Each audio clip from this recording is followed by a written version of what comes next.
یہ قربانی کو مسلمانوں کے ذمہ دیا ہے، مسلمان اس کو بوجھ نہ سمجھے، اس کو اپنے اوپر بھاری نہ سمجھے، کیونکہ اس سے پہلے جتنی امتیں آئی قربانی اللہ نے ان کو بھی کرنے کا حکم دیا، لیکن وہ جو قربانی کرتے تھے ان کی اب بدنصیبی سمجھیے یا خوش نصیبی سمجھیے، ان کو قربانی کے جانور کو کھانے کی اجازت نہیں تھی، ان کا گوشت استعمال کرنے کی اجازت نہیں تھی ان امتوں کو۔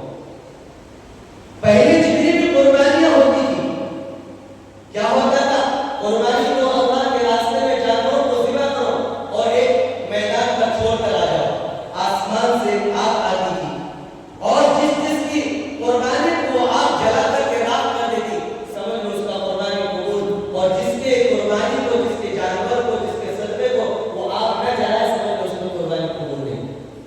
لیکن اللہ نے ہمارے نبی کے صدقے میں امت محمدیہ پر یہ رحمت کا، کرم کا معاملہ فرمایا کہ قربانی کے لیے آگ کا انتظام نہیں کیا، کہا کہ میرے بندو تم قربانی کرو اخلاص کے ساتھ، تمہارے جانوروں کا خون زمین پر گرنے سے پہلے میں تمہاری قربانی کو قبول کروں گا، اور ساتھ ساتھ یہ بھی حکم دیا کہ اب تمہاری قربانی کے گوشت کو ضائع کرنے نہیں، تم خود اس کو ذبح کرو، خود اس کے گوشت کو کھاؤ، اپنے رشتے داروں کو کھلاؤ، اپنے دوست احباب کو کھلاؤ، حلال کر دیا۔ اگر آج بھی وہی حکم رہتا جو پہلے زمانے کے امتوں کے لیے حکم تھا، شاید کہ ہم میں سے اکثروں کا قربانی قبول نہیں ہوگا۔ کیوں؟ کیونکہ ہمارے اندر گناہیں، ریاکاریاں، دکھلاوا اتنے زیادہ ہو، ان امت سے زیادہ ہم پر برائیاں ہیں۔ تو اللہ نے اللہ کے نبی کے ذریعے سے امت محمدیہ کے گناہوں پر پردہ ڈال کر اللہ نے سسٹم کو ختم کر دیا تاکہ میرے نبی کی امت مایوس نہ ہو جائے۔ تو ہمیں شکر ادا کرنا چاہیے اللہ کے نبی کا، جتنا شکر ادا کریں اتنا ہی کم ہے۔ تو اللہ تبارک و تعالیٰ فرماتا ہے کہ میں نے جو قربانی کے جو جانور تمہارے لیے حلال کیے ہیں، اونٹ، گائے، بکرا، بیل، بھینس، دمبا، بکری، ان میں تمہارے لیے نشانیاں ہیں۔ اونٹ کتنا بڑا جانور ہے، بھئی آدمی کی طاقت سے بھی زیادہ ان کا طاقت، ان کی ہائٹ سے زیادہ ان کی ہائٹ ہوتی ہے۔ اگر اللہ انسانوں کے لیے مسخر نہ کرتا، انسانوں کے تابع نہ کرتا اونٹ کو، بیل کو، گائے کو، بکرے کو، دمبے کو، تو کسی کی مجال نہیں ہے، کسی کی ماں نے ایسا دودھ نہیں پلایا کہ اونٹ کو لٹا کر دونوں کا چھری چلائے، کیونکہ اونٹ اتنا خطرناک جانور ہوتا ہے کہ اگر وہ کسی کی منڈی کو اپنے منہ سے پکڑے تو سیدھا کچل دیتے ہو، ایک سیکنڈ بھی نہیں لگتا ان کے سر کو مروڑنے کے لیے، اتنا طاقتور جانور ہوتا ہے اونٹ۔ لیکن اللہ نے قرآن کریم میں فرمایا وَالْبُدْنَ جَعَلْنَاهَا لَكُم مِّن شَعَائِرِ اللَّهِ لَكُمْ فِيهَا خَيْرٌ فَاذْكُرُوا اسْمَ اللَّهِ عَلَيْهَا صَوَافَّ فَإِذَا وَجَبَتْ جُنُوبُهَا فَكُلُوا مِنْهَا وَأَطْعِمُوا الْقَانِعَ وَالْمُعْتَرَّ كَذَلِكَ سَخَّرْنَاهَا لَكُمْ لَعَلَّكُمْ تَشْكُرُونَ۔ اللہ تبارک و تعالیٰ اپنے کلام پاک میں ارشاد فرماتا ہے، اے مسلمانوں، میں نے تمہارے لیے اونٹ کو مسخر کر دیا، تمہارے لیے گائے کو مسخر کر دیا، تمہارے لیے بیلوں کو مسخر کر دیا، تمہارے لیے میں نے ان تمام جانوروں میں ایک نشانی رکھی ہے کہ تم ان جانوروں کو اللہ کے راہ میں، اللہ کا نام لے کر قربانی کے دن، ذبح کے دن اللہ کے نام پر اخلاص کے ساتھ، للہیت کے ساتھ اللہ کے راہ میں اس کا خون بہاؤ۔ کیا کہا؟ وَالْبُدْنَ جَعَلْنَاهَا لَكُم مِّن شَعَائِرِ اللَّهِ لَكُمْ فِيهَا خَيْرٌ، میں نے امت مسلمہ کے لیے ان میں بھلائیاں رکھ دی، خیر رکھ دیا اور نشانیاں پیدا کر دی کہ اتنے بڑے بڑے جانور دو آدمی مل کر کے ان کو سیدھا زمین پر چپکا کے اور کچھ کر دیں۔ اللہ فرماتا ہے میں نے كَذَلِكَ سَخَّرَهَا لَكُمْ، میں نے ان کو تمہارے لیے مسخر کر دیا، تمہارے لیے کمزور کر دیا، لَعَلَّكُمْ تَشْكُرُونَ، تاکہ تم میری ان نعمتوں کا شکر ادا کرو۔ اب میرے دوستو ایک بات بتائیں، ایک بات کہ ہم جو قربانی کا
بلکہ تو میں تمہارے دلوں کو جانچتا ہوں، تمہارے تقوی کو دیکھتا ہوں کہ تمہارے دلوں کے اندر اللہ کی کتنی محبت ہے، اللہ کے لیے کتنا طلب ہے، تمہارے دلوں کے اندر کتنا اخلاص ہے، کتنی للہیت ہے۔ کیا تم دنیا میں ریاکاری کے لیے، دکھلاوے کے لیے تو جانوروں کو ذبح کرتے ہو، یا پھر اللہ کی رضا کے لیے اللہ کے راستے میں جانوروں کا خون بہاتے ہو؟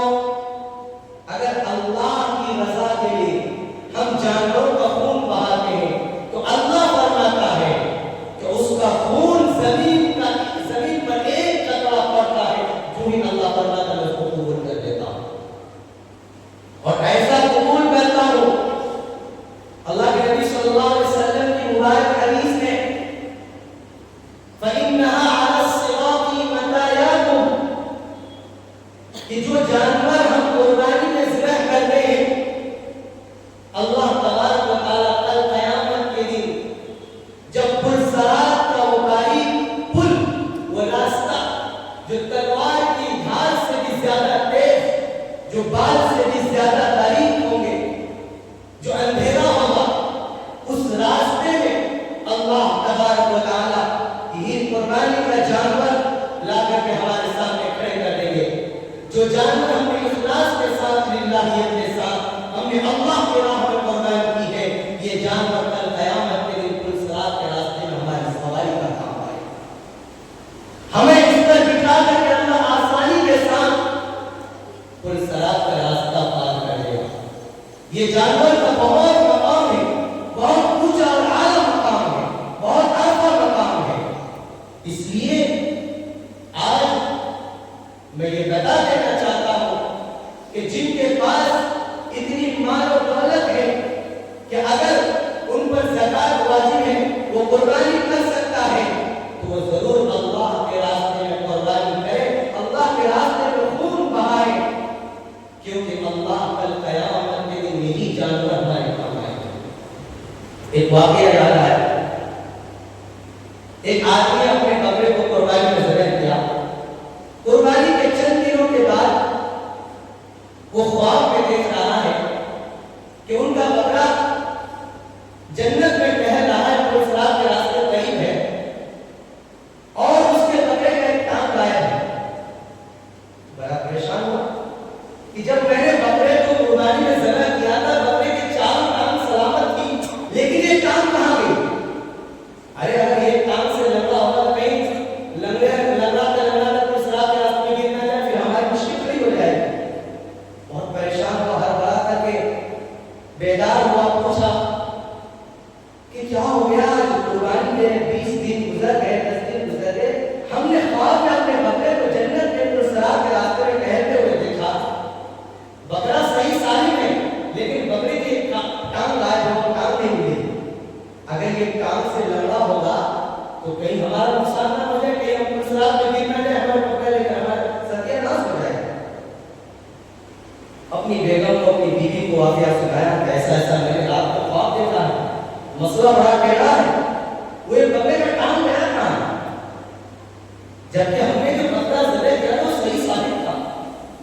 تو بکرے بیوی نے سوچ کر اب مجھے یاد آئی ہوگا، ہماری جو بکرے کی جو ٹانگ ایک ہے، 3 ٹانگ ہم نے پکا لی، ایک ٹانگ کو بھی فریج میں پڑا، اس لیے وہ ٹانگ ہمیں جڑا نہیں ہے، وہ فریج میں ابھی سڑ رہا ہے۔ تو اس لیے ایسا نہ کرے، جو آپ قربانی کرے تو ایک ٹانگ فریج میں محنوم کے لیے نہ چھوڑ، ورنہ آپ کا ایک بکرا جنت میں لگ رہا ہوگا، ایک ٹانگ سے غائب ہوا۔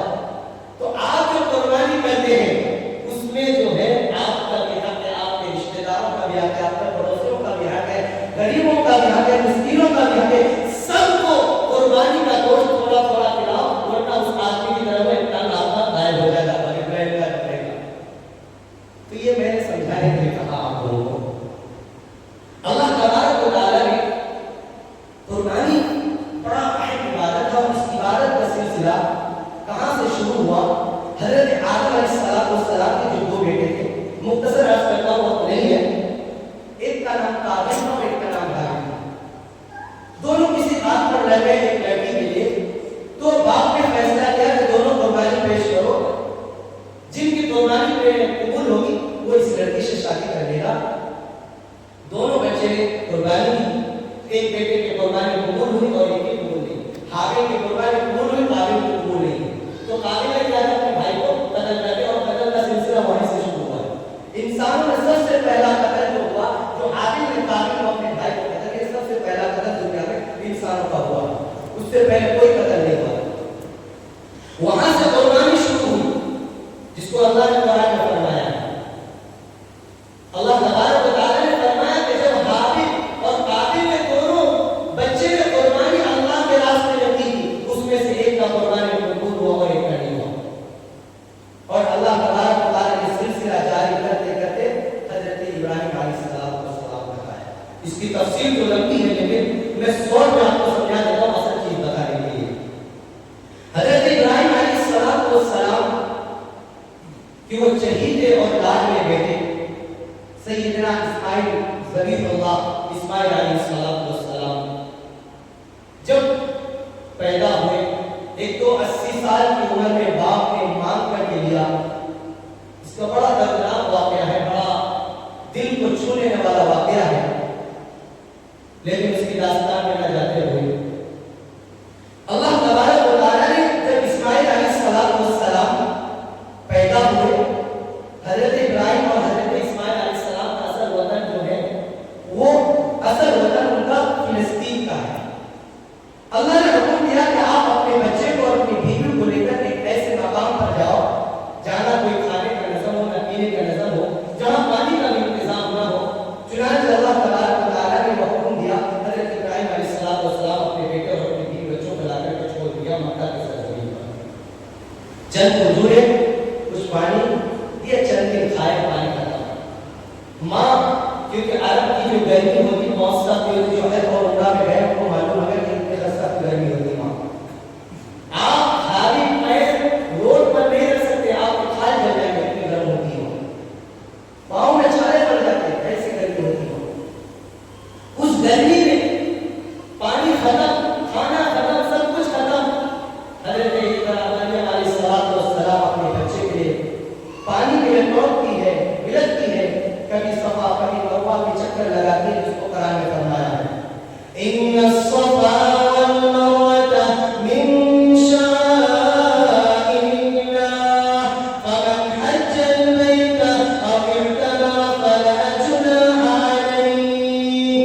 اللہ تبارک و تعالی نے حضرت حاجرہ علیہ السلام سے فرمایا، اے حاجرہ، قیامت تک جو بھی حاجی حج کرنے کے لیے آئے گا وہ تمہاری چال چل کر اس وقت تک جب تک نہ دکھائے میں اس کا حج بھی قبول نہیں کروں گا، اس کا عمرہ بھی نہیں قبول کروں گا. کیونکہ اے حاجرہ، تمہاری چال، تمہارے چلنے کا طریقہ، تمہارے دوڑنے کا طریقہ مجھے رب کو اتنا پسند آیا کہ میں قرآن میں اس کا ذکر کر دیا اور قیامت تک آنے والے انسانوں نے اس کو شاعر حج اور شاعر عمرہ قرار دیا کہ جو بھی حج اور عمرہ کے لیے آئے ان کے لیے ضروری ہے کہ صفا مروہ کی سعی کرے. اگر وہ صفا مروہ کی سعی نہیں کرتا، چاہے وہ کتنے ولی اللہ کیوں نہ ہو جائے، چاہے وہ کتنے بزرگ کیوں نہ ہو جائے، کتب ابدال کیوں نہ ہو جائے، چاہے نبی اور رسول کیوں نہ ہو جائے، اللہ نے پیغام دے دیا کہ حاجرہ تیرے پاس جو بھی نبی آئے، جو بھی رسول آئے، جو بھی پیغمبر آئے، جو بھی کتب ابدال آئے، اگر وہ حج کرے گا، میرے گھر کا طواف کرے گا، تو اس وقت تک اس کا حج میں قبول نہیں کروں گا، اس وقت تک اس کا طواف مکمل نہیں کروں گا، اس وقت تک اس کا میں عمرہ قبول نہیں کروں گا، جب تک کہ وہ تیری چال چل کر مجھے صفا اور مروہ کی پہاڑی پر نہ دکھا دے. یہ حضرت حاجرہ کی طرف تھی، ان کی لگن تھی، اللہ کو اتنا پسند آیا کہ قیامت تک میں اس کو جاری اور ساری کرنا دیا. اللہ تبارک و تعالی نے دوسرا امتحان دے دیا حضرت ابراہیم علیہ السلام کا کہ ابراہیم، اب یہ تیرا ننھا سا منھا سا جو لفظ جگر ہے، نور نظر ہے، اس کو میری راہ میں قربان کر دو، میری راہ میں اس کو ذبح کرو. ایک دن خواب دیکھا، 100 اونٹوں کی قربانی دے دی. پھر دوسرے دن خواب آیا، پھر 100 اونٹوں کی قربانی دے دی. پھر تیسرے دن خواب آیا. ابراہیم علیہ السلام سمجھ گئے کہ نہیں، اللہ اونٹوں کو قربانی نہیں مانگ رہا، اللہ کا معاملہ کچھ اور ہے، اللہ مجھ سے کچھ اور چاہتا ہے. اللہ مجھ سے وہ چیز چاہتا ہے جس سے میں سب سے زیادہ محبت کرتا ہوں، جس کو میں سب سے زیادہ عزیز رکھتا چنانچہ اسماعیل علیہ السلام کو تیار کرتے ہیں، بیگ میں چھری اور رسی ڈالتے ہیں اور مینا کی طرف روانہ ہو جاتے ہیں۔ چلتے ہیں، اما ہاجرہ کو کچھ بتاتے ہیں، فرماتے ہیں کہ اس کو میں اپنے کسی عزیز سے، کسی دوست سے ملانے کے لیے لے جاتا ہوں، ملاقات کے لیے لے جاتا ہوں۔ ادھر حضرت ابراہیم علیہ السلام نکلتے ہیں، ادھر شیطان فوراً اما ہاجرہ کے پاس پہنچ جاتے ہیں اور ایک پیر بن کر کے پہنچتے ہیں، بڑے حبا جبا، بڑے علامت الدہر بن کر پہنچتے ہیں، کیونکہ شیطان کو بھی معلوم ہے کہ عورتیں جو ہیں وہ پیروں سے جلدی متاثر ہو جاتے ہیں، اس لیے پیروں کا شکل اختیار کیا کہ اگر اس شکل کو لے کر جاؤں گا تو شاید عورتیں مجھ سے متاثر ہو کر یہ جو اتنا بڑا کام ابراہیم کرنے کے لیے جاتا ہے، شاید عورت اس کے راستے میں حائل ہو جائے، دیوار بن کر کھڑی ہو جائے۔ لیکن اس شیطان کو بھی معلوم کیا تھا کہ ہاجرہ کوئی عام عورت نہیں ہے، وہ تو اللہ کی ایسی لاڈلی اور رب پیاری بندی تھی جو اپنے رب کے حکم کے لیے سب کچھ قربان کرنے کے لیے تیار۔ شیطان آیا، کہا کہ ہاجرہ تجھے کچھ معلوم کہ ابراہیم اور اسماعیل کہاں ہیں؟ اما ہاجرہ نے فرمایا ہاں، میرے شوہر نے اپنے بچے کو کسی دوست اور رشتہ دار سے ملانے کے لیے گئے۔ فرمایا بیوقوف عورت، میں تمہارے خیر خواہ بن کر کے آیا ہوں، تمہیں بتانے کے لیے آیا ہوں کہ ابراہیم کسی دوست یا عزیز سے ملانے کے لیے نہیں، بلکہ خود آج اپنے بیٹے کی گردن پر چھری چلانے کے لیے گیا، اپنے بچے کی قربانی کرنے کے لیے گیا۔ اما ہاجرہ نے فرمایا ایسا بیوقوفی والا بات کر رہا ہے؟ ارے کوئی باپ کیسے بھلا اپنے بچوں کی گردن پر چھری چلا سکتا ہے، اپنے بچوں کو قربان کر سکتا ہے؟ کون ایسا باپ ہے؟ اور وہ باپ جو 80 سال کی عمر میں اللہ سے مانگ کر رب ہب لی من الصالحین، اللہ سے مانگ رہا کہ اللہ مجھے نیک صالح اولاد دے دے، نیک صالح اولاد دے دے، فرزند دے دے، پھر اللہ نے فرمایا فبشرناہ بغلام حلیم، میں نے تمہیں ایک نیک صالح اور بردبار اولاد کی خوشخبری دی۔ جو 80 سال تک نامہ ہو، وہ باپ کیسے اپنے بچوں کو قدر کر سکتا ہے؟ کہا بیوقوف عورت تجھے معلوم نہیں؟ ارے ابراہیم کو اللہ کی طرف سے یہ حکم ملا ہے کہ جائے وہ اللہ کے راستے میں اپنے بیٹے کی قربانی پیش کرے۔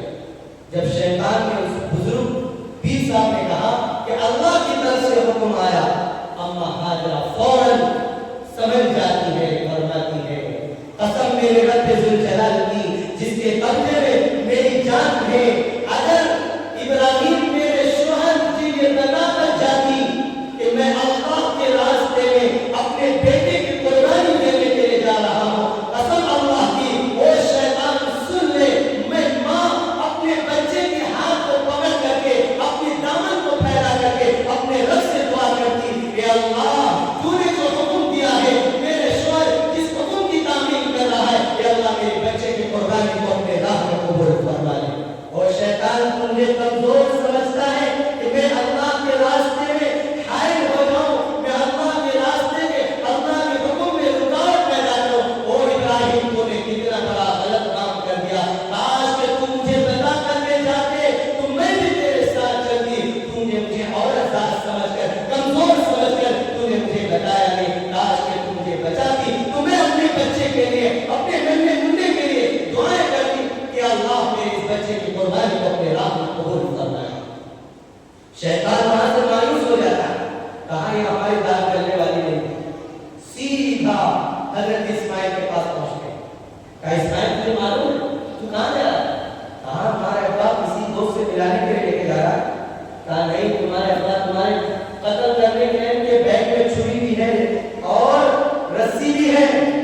کہا بیوقوف، کوئی باپ اپنے بیٹے کو کیسے قبول کر؟ اٹھایا پتھر اور سیدھا مارا، پھر آیا، پھر مارا، پھر حضرت ابراہیم علیہ السلام کے پاس آیا، کہا ایسا کون باپ ہے جو 80 سال تک اپنے بیٹے کو مان کر لیا، ایک خواب کی وجہ سے اللہ کے نام، ارے اس کے بدلے اونٹ دے دو، بکرے دے دو، گائے دے دو اور اونٹ قربانی کر دو، 100 دیے تو 100 دے دو۔ حضرت ابراہیم علیہ السلام کو غصہ آیا، کہا اچھا یہ شیطان مجھے بہکانا چاہتا ہے، مجھے اللہ کے راستے میں بھٹکانا چاہتا۔ حضرت ابراہیم علیہ السلام نے کنکری اٹھائی، پھر مارا، پھر دوسری مرتبہ پھر اٹھائی، پھر مارا۔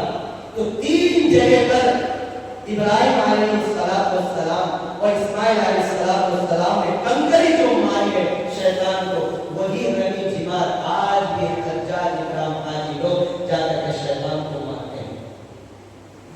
اور جب تک شیطان کو رمی جمار نہ کرے ان کے حج مکمل نہیں ہوتے، ان کے ارکان مکمل نہیں ہوتے، کیونکہ ابراہیم علیہ السلام اور اسماعیل علیہ السلام کی وہ ادائیں اللہ کو ایسی پسند آئی کہ قیامت تک کے لیے حاجیوں کے لیے مقرر کر دیا، قرآن میں اس کا حکم نازل کر دیا کہ جو بھی حج کرے گا تو اس کے لیے ضروری ہے کہ وہ شیطان کو ساتھ کر کے مارتے رہے 3 دن۔ یہ وہی طریقہ جو حضرت ابراہیم علیہ السلام اور اسماعیل علیہ السلام نے۔ اب حضرت ابراہیم علیہ السلام کو مینا کے میدان میں پہنچ گئے، سوچا کہ ایک مرتبہ اپنے بیٹے سے پوچھ لوں، کرنا تو مجھے وہی جو اللہ نے حکم دیا، لیکن بیٹے کی بھی رضامندی تو ضروری ہے۔ میرا بیٹا مجھے کیا حکم دیتا ہے، ایک مرتبہ پوچھ لوں۔ اور اس کو قرآن میں بیان کیا ہے، سورہ حج میں پڑھی، اللہ سے قرآن میں تفصیل سے بیان کیا ہے۔ اللہ تبارک و تعالیٰ نے کتنا پیارا جملہ استعمال کیا جب دونوں باپ بیٹے آپس میں گفتگو کر رہے تھے مینا کے میدان میں، مینا کی پہاڑی پر۔ وہ دونوں باپ بیٹے کی گفتگو اللہ نے قرآن میں بیان کر دیا ہے، بہت پیارے انداز میں، بہت پیارا اللہ سے پیارا جملہ استعمال کیا ہے۔ حضرت ابراہیم علیہ السلام اپنے جان کے جگر کو سینے سے لگاتے ہیں، اس کے بعد پوچھتے ہیں، میرا بیٹا میں ایک چیز تم سے پوچھنا چاہتا ہوں، ایک چیز کی اجازت لینا چاہتا ہوں، جس کو قرآن میں بیان کیا ہے۔ فَلَمَّا بَلَغَ مَعَهُ السَّعْيَ قَالَ يَا بُنَيَّ إِنِّي أَرَىٰ فِي الْمَنَامِ أَنِّي أَذْبَحُكَ فَانظُرْ مَاذَا تَرَىٰ قَالَ يَا أَبَتِ افْعَلْ مَا تُؤْمَرُ سَتَجِدُنِي إِن شَاءَ اللَّهُ مِنَ الصَّابِرِينَ۔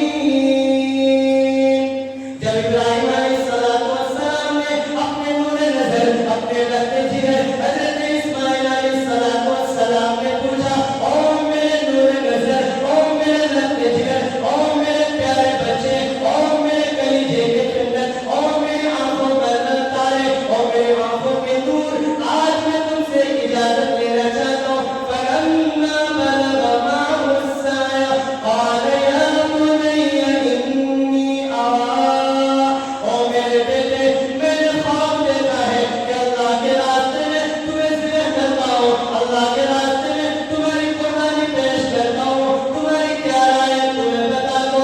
قال أبت افعل، اور بیٹے نے میرے جواب دیا، او میرے ابا جان، او اللہ کے دوست، او اللہ کے خلیل، جب اللہ نے آپ کو حکم دے دیا ہے، اللہ نے آپ کو کرنے کی اجازت دے دی ہے، تو پھر آپ مجھ سے اجازت کیوں لیتے؟ قال أبت افعل ما تؤمر، جس چیز کا اللہ نے حکم دیا ہے اس کو کر گزریے، اللہ کے راستے میں میری جانوں کو قربانیاں پیش کر دیجیے۔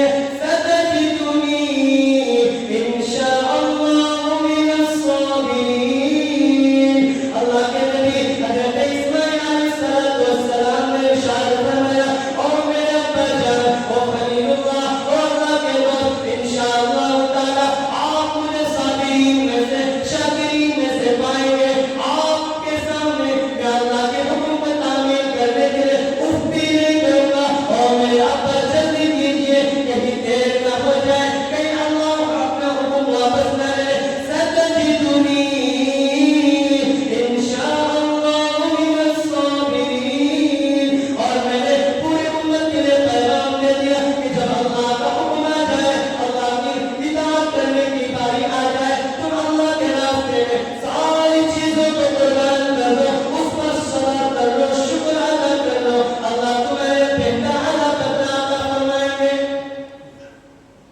دوستو، قربان جائے لاکھوں سلام اور درود ہو حضرت ابراہیم پر، حضرت اسماعیل پر۔ جب بیٹے نے کہا، قال أبت افعل ما تؤمر، اے میرے ابا آپ مجھ سے اجازت کیوں مانگتے ہیں؟ اللہ نے جس چیز کا حکم دیا اس کو کر گزریے۔ ستجدنی انشاءاللہ من الصابرین، آپ مجھے صبر کرنے کے معلوم۔ حضرت ابراہیم علیہ السلام کی چیخیں نکل گئی،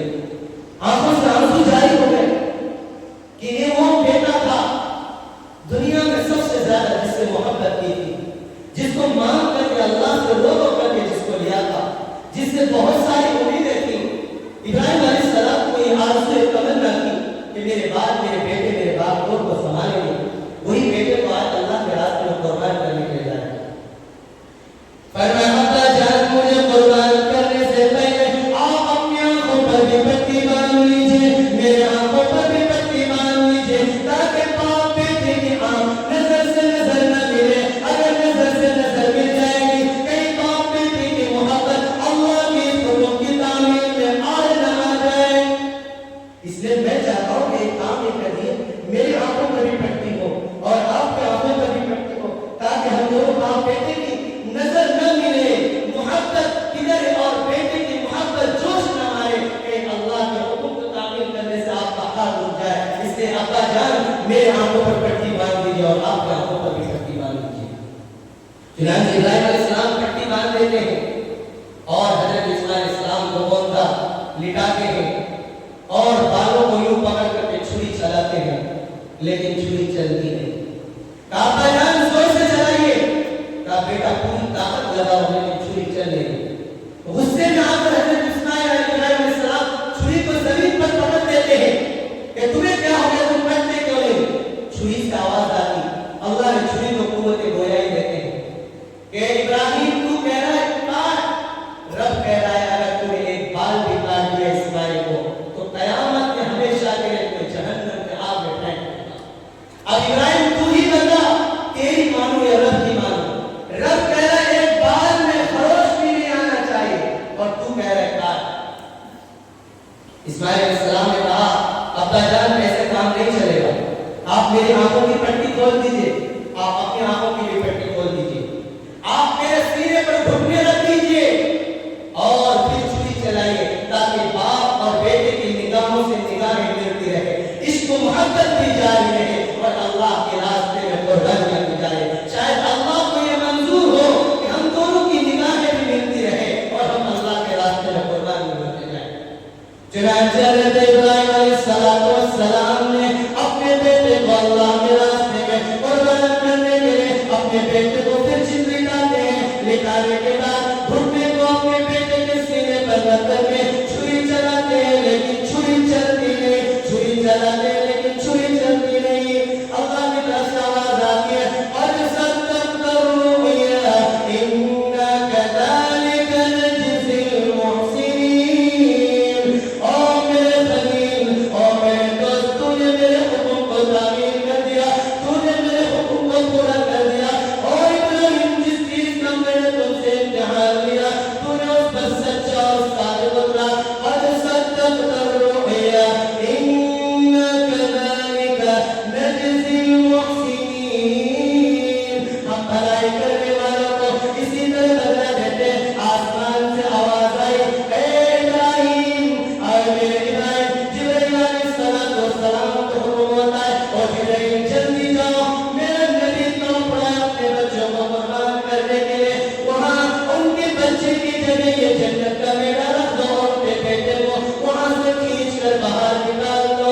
چنانچہ ابراہیم علیہ السلام جب چھری چلاتے اپنے بیٹے کے بیچ میں تو اس حضرت جبرائیل علیہ السلام آ کر اسماعیل کو وہاں سے اٹھا کر دھوپے کو وہاں رکھ دیتے ہیں اور اللہ کے حکم سے چھری ڈھونڈے کے گردن پر چل جاتی ہے. اس وقت باپ اور بیٹے اللہ اکبر لا الہ الا اللہ واللہ اکبر اللہ اکبر وللہ الحمد, اللہ کی تکبیر تشریف کے ذریعے حمد و ثنا بیان کرتے ہیں. پھر دوستی قربانی بہت اہم بات ہے, اس کا بہت تفصیل ہے, لیکن وقت کی قلت کی وجہ سے میں آپ کو تفصیل نہیں بتا سکتا. اب کچھ خاص چیزیں ہیں جو سن لیجیے, جو ہمارے لیے ضروری چیزیں ہیں. دل اندر سے روتا ہے, واقعہ جب سناتے ہیں تو دل ٹوٹ جاتا ہے. ہمارے اندر اتنی ہمت نہیں ہوتی ہے کہ ہم آپ کو سنائیں. وہ کیسا منظر ہوگا کہ باپ اپنے بیٹے کے گردن پر چھری چلاتا. میرے دوستو, آج اگر ہمارے بچے کے پاؤں میں اگر تھوڑا سا کانٹا چبھ جاتا ہے تو ہم والدین طرف جاتے ہیں. وہ باپ کے دل پر کیا گزرتی ہوگی جو اپنے ہاتھوں سے اپنے بچے کی قربانی دے رہا ہو. میرے دوستو, ہم کتنا بھی ان کا شکر ادا کریں, ابراہیم علیہ السلام کا اتنا کم ہے. لیکن اس قربانی کے بارے میں صحابہ سے صحابہ سے اللہ کے نبی صلی اللہ علیہ وسلم نے پوچھا ما هي الاضاحی یا رسول اللہ, یہ جو قربانی, یہ جو جانوروں کا خون بہاتے ہیں کیا